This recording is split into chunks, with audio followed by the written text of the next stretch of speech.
Okay, our last speaker today, I think, is very appropriate given the importance of the role of individuals and the role of innovation and harnessing diversity of perspectives.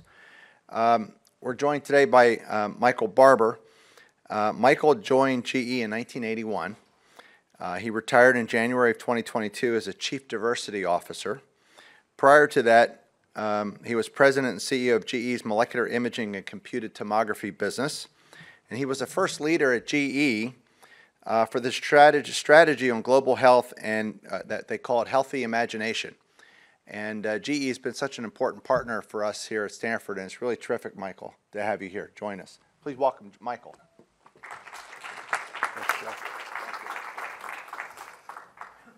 Thanks, Joe. And this topic that I'm going to talk about around diversity, and I titled it An Insider's Perspective because I joined GE back in 1981. I was actually an intern in 1978 through a program to get minority students interested in engineering, business, and law into the company. So I came into GE through a diversity program. And during my time, he talked about being the first leader for our strategy on global health. I was the first person of color who was the chief technology officer at the company. There were a lot of firsts that they attributed to me, but I also did not want to be the only. So it's okay to be the first, but you shouldn't be the only. So what are you doing to make sure that others can come behind you and do the work that needs to get done? Disclosures and affiliations. I talked about GE Healthcare. This has formulated my thinking on this topic. I'm a regent at my alma mater, Milwaukee School of Engineering, so I spent a lot of time thinking about how to get kids K through 12 into engineering school. I'm on the National Action Council for Minorities in Engineering, so how do you matriculate them through so they can go out and become practicing engineers or go on and get graduate degrees. I was recently elected to the National Academy of Engineering and have talked to the executive director about what they're doing in this space as well. And I'm on the board of Catalent. And in Catalent, when you're on the board, you not only talk about do we have the right CEO in place, but we talk about culture. So hearing Dr. Rishak this morning talk about culture trumps strategy is something that's so true. My wife is a trustee of the Medical College of Wisconsin, and some of the things that we talk about with residents, and that is some discussions that I've had with her. My daughter is an orthopedic surgeon, and she's a membership committee for the association to try to get new young people in and become active and mentors in that. And then my son has taken up the corporate mantle. He's an executive at Cytiva, which is a life science company, and he's working a lot in the diversity space. So first, some definitions. For me, diversity there's many dimensions to it. Like Joe said, you want to have different perspectives, different thinking around it, and you have different people with different backgrounds can do that. But it's ethnicity, it's race, it's gender, it's age, it's ability, sexual orientation, all of those things make it come about. And actually, when you start talking about having different teams, and Joe talked this morning about getting the different departments to work together more, anytime there's difference, that means there's diversity. So for me, diversity is a fact. It's not something you can refute no matter what's going on, and people, you shouldn't have this, and academics, it's just a fact of the matter of what's going on. Inclusion, and to hear the second, one of the charters that you have is to talk about inclusion, I think is key. For me, if you look at it, and what I've done in my whole career, whether it's managing a team of 10 people or when I had 5,000 engineers and scientists, everybody works in teams. And those teams have to have a leadership and a culture of inclusion.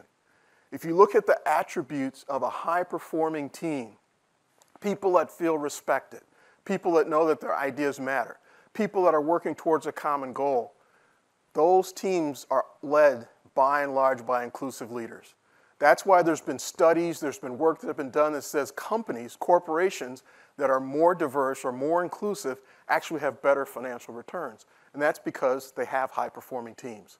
And so what I do, and I do first and foremost, and it's often talked about DEI or diversity, I start with inclusion.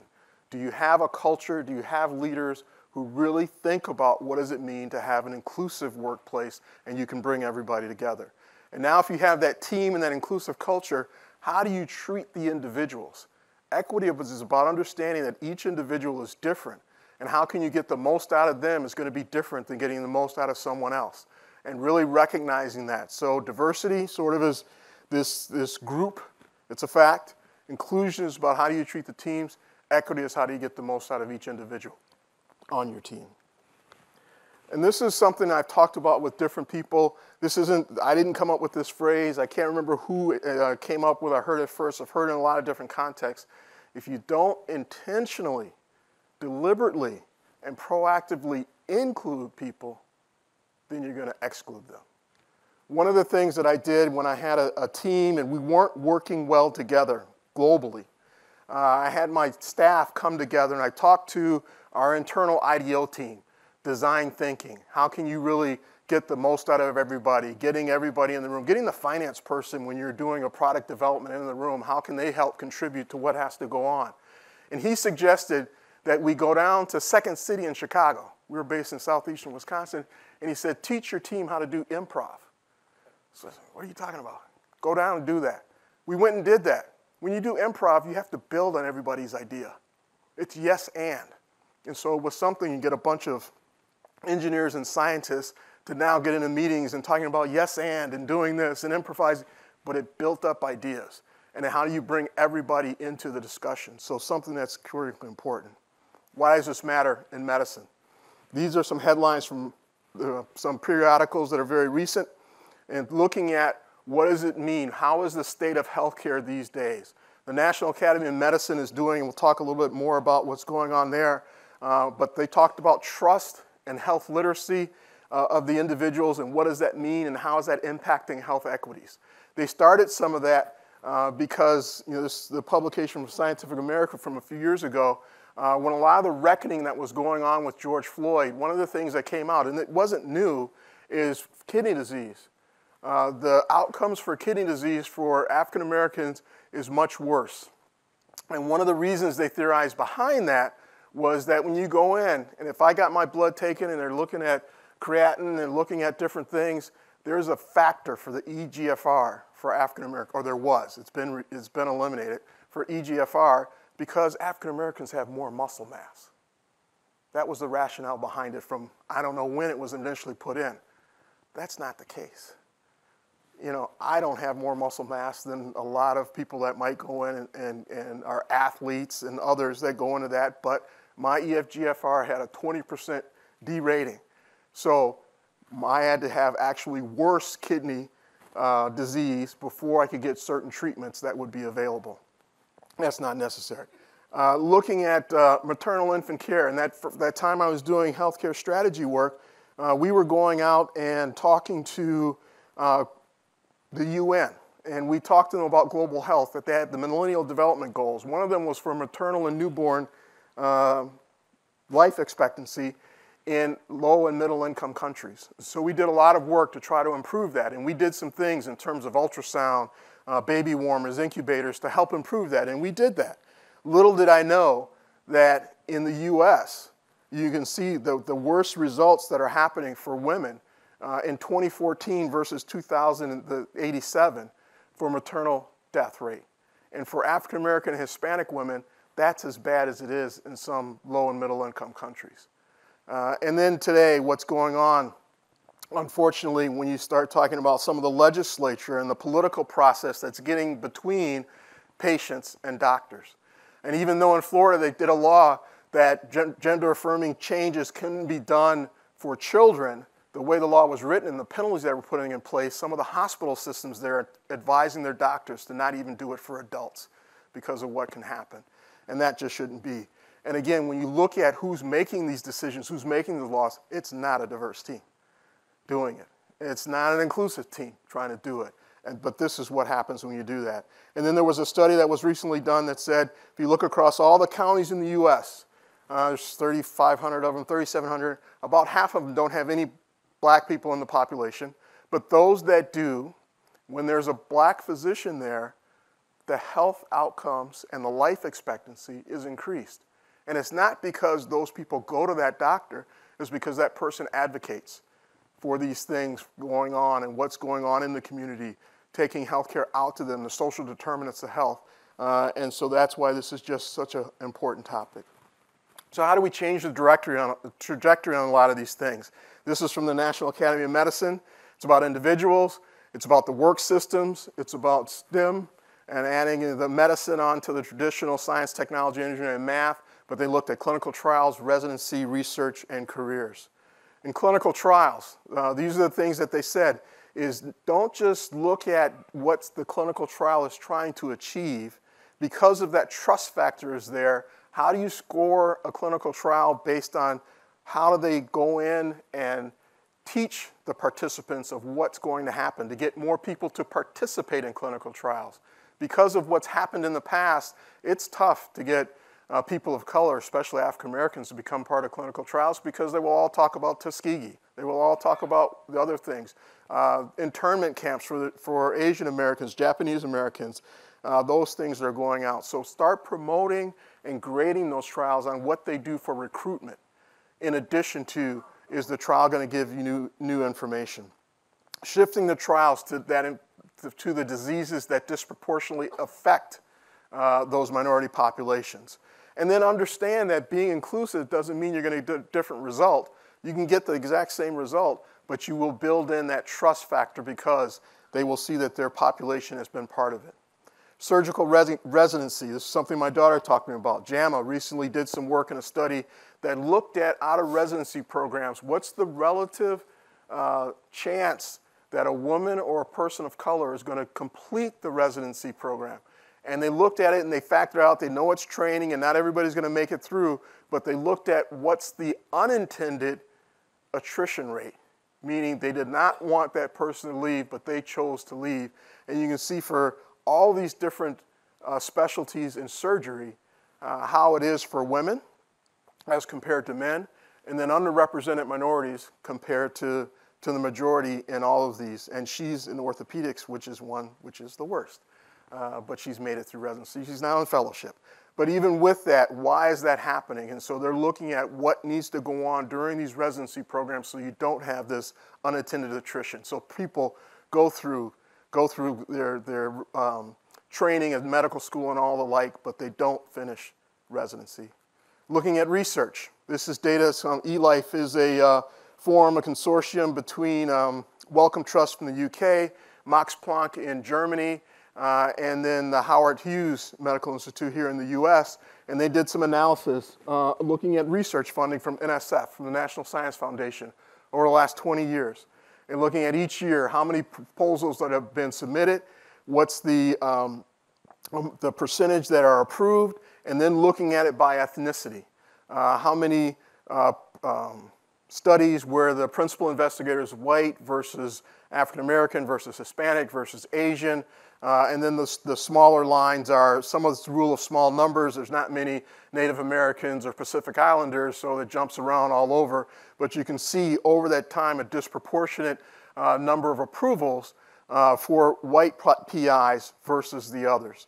And what does that mean? So if you look at it over that period of time, there's overprescribed studies that were done by those PIs versus mainly those that are at the deficit were Asian Americans.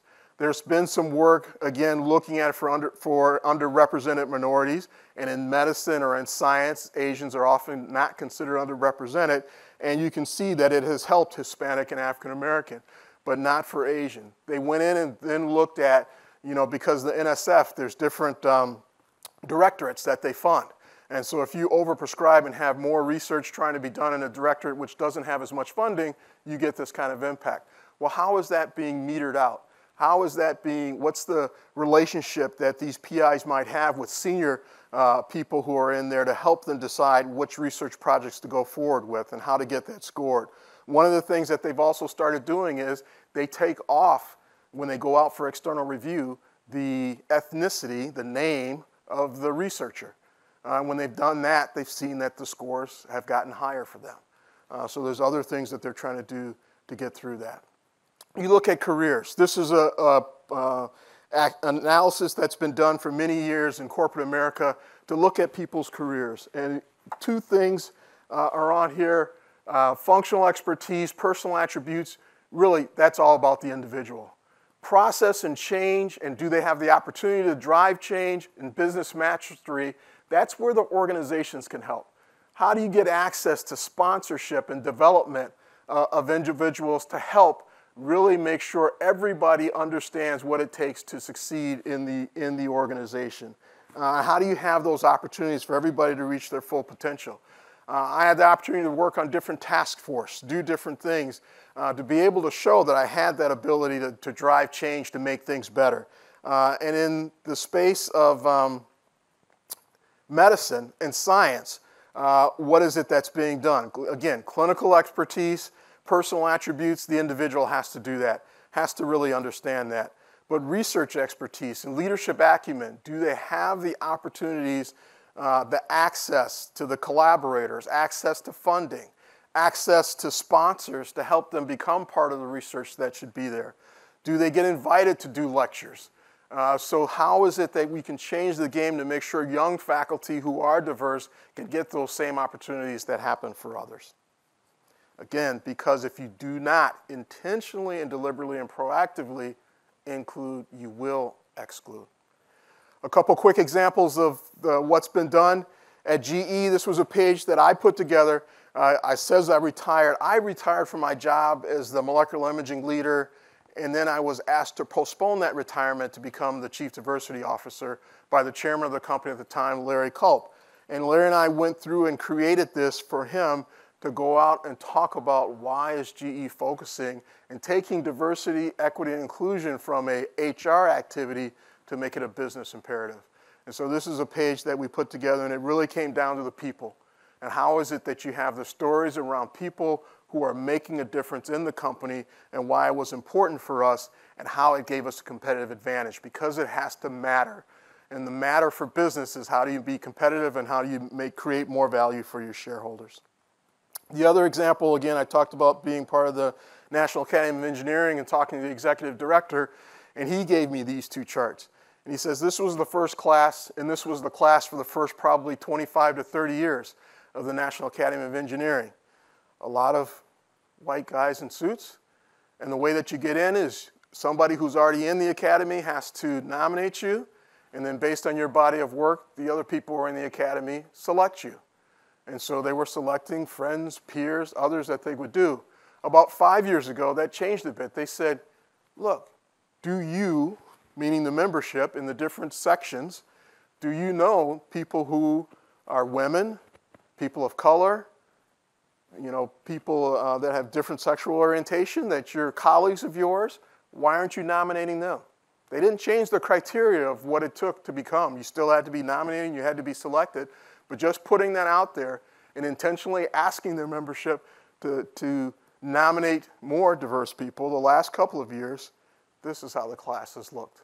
Now there's 100 and some people that come in, but you can see there's about 30 people that have come in that clearly it's a much more diverse class than what it was in the past.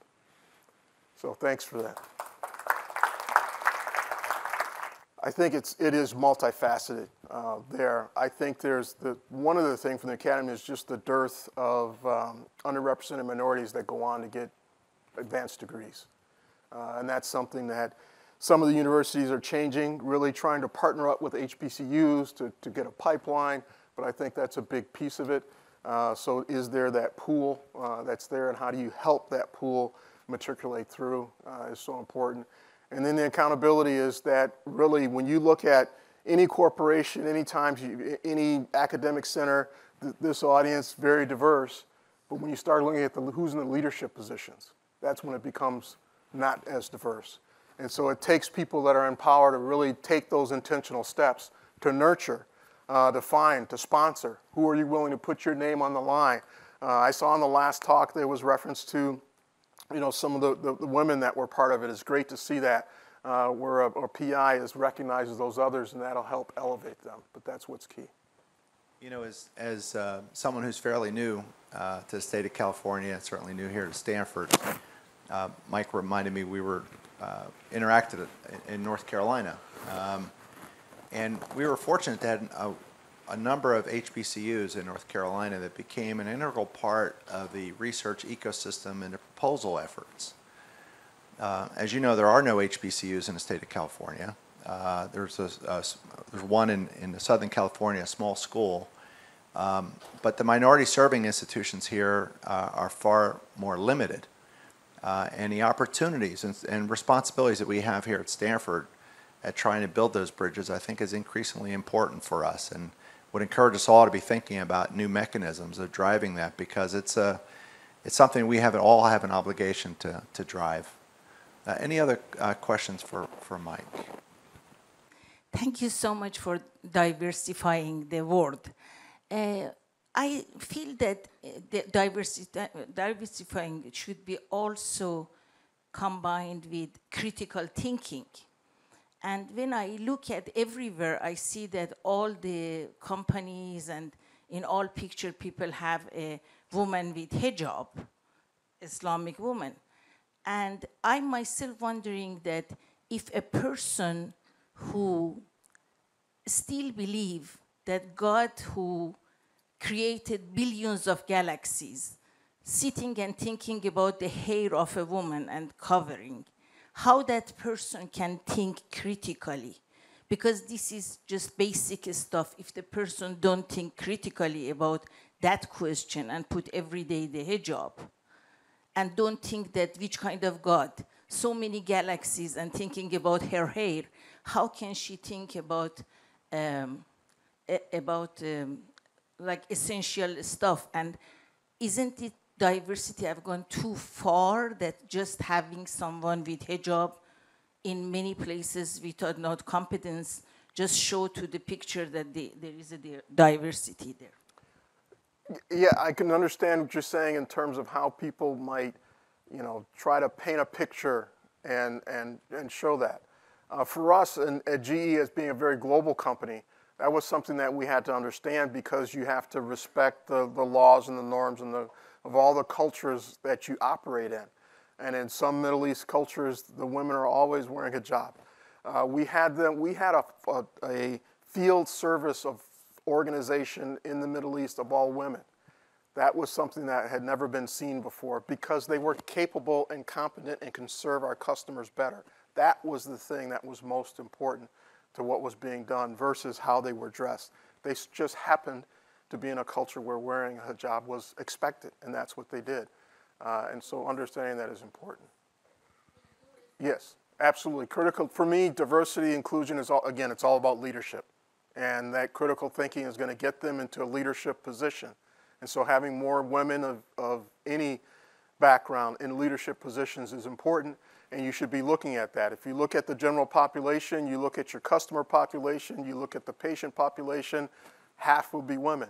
When you look at many organizations, you can find, people will get happy, 30, 40% of the organization are women, but as you move up in the organization, you might only find 10, 15%. That should be 40 or 50% as well. So that's the kind of work that was being done and the accountability that we're driving across the different businesses.